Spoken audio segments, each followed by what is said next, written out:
Hello everybody. I'm here with an example of kinetics of particles using work energy principle. I've already solved this problem for you in another video, exactly the same problem using second law. So let me refresh your memory about this problem. So we are given that this 2-pound slider or collar is traveling along this horizontal rod.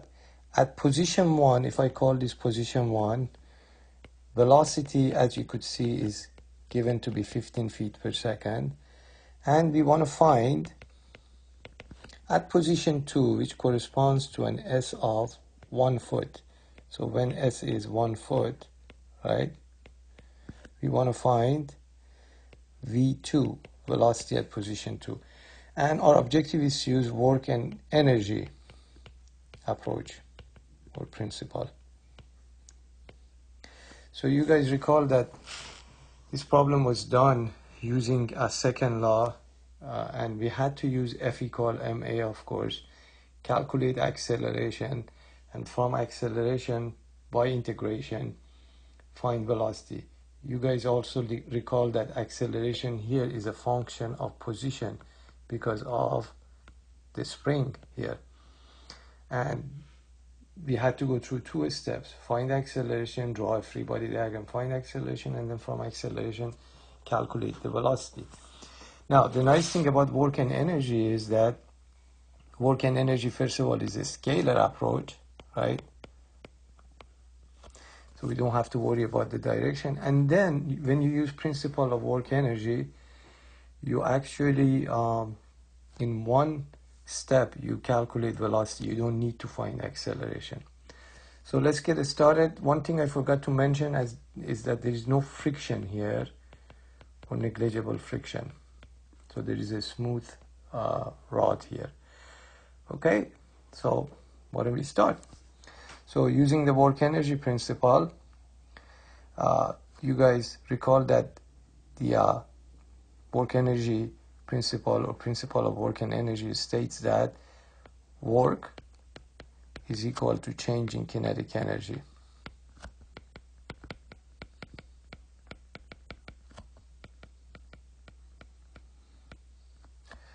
And if you put this in the symbolic form, work is denoted typically by U. U12 means work of all the forces that are acting on this slider between position 1 and 2 equal to, I'm going to call this just KE, kinetic energy 2 minus kinetic energy 1, which is the change in kinetic energy. Some textbook use the notation uppercase T for kinetic energy, which could be confusing. The T could be confused with the tension if you're dealing with cords or forces. Now, one other thing unfortunately I forgot to mention, but no big deal. Here we have to know something about the spring. You see here, this is actually 1 foot. Let me just erase this so you see this 1 foot. So I'll just rewrite this kinetic energy down here for you. So we are told that or it's given that spring is undeformed at position 1, which means actually the undeformed length of the spring is the 1 foot that we have, right? All right, let me actually show you a template that I usually use. So the forces that could be acting on an object, in general, are we could have an external force.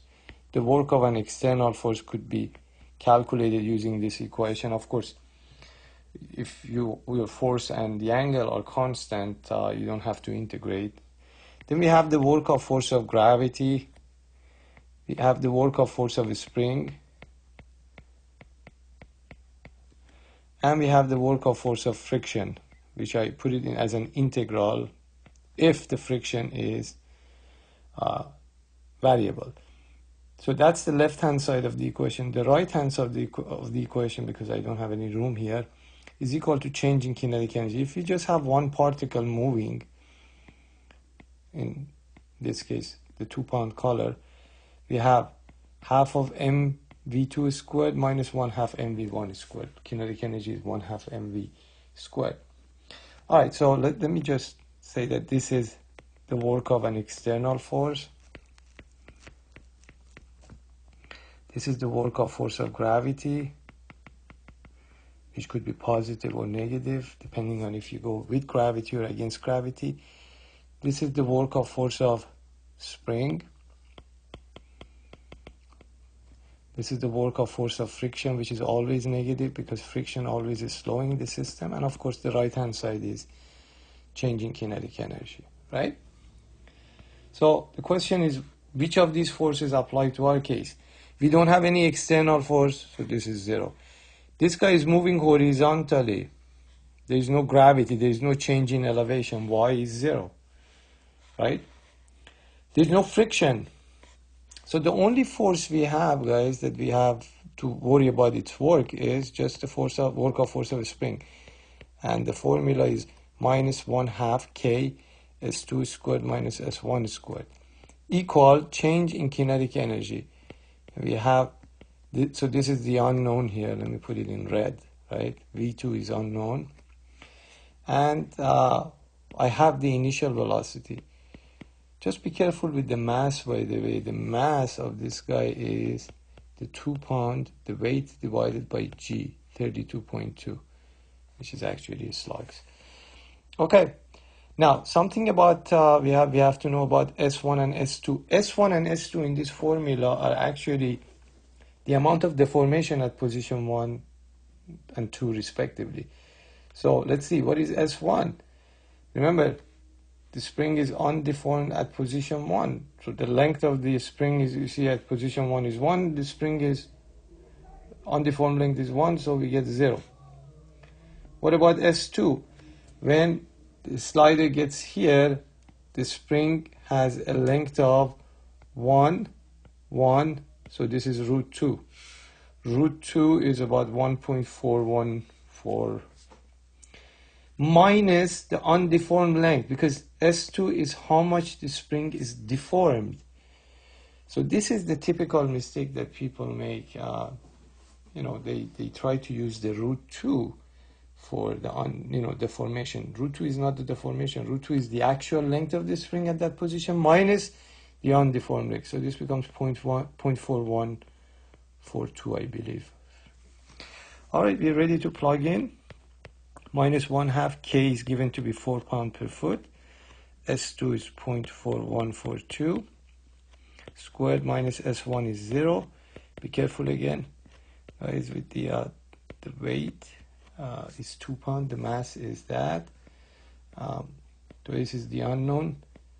And then 2 over 32.2. And the initial velocity is at position 1 is 15.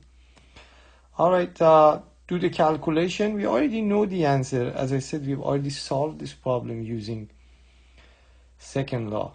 And the answer should be 14.6 feet per second. Obviously less than 15 because the spring is going to slow down or we have a deceleration. Again, I want to emphasize that the advantage of this method, the work energy method, is that first of all, you're dealing with a scalar solution, and you calculate the velocity in one step. When you use second law, first you have to find acceleration, which is a function of, in this case, a function of position because of the spring, and then you have to integrate that. If you recall, A is V dV ds, right?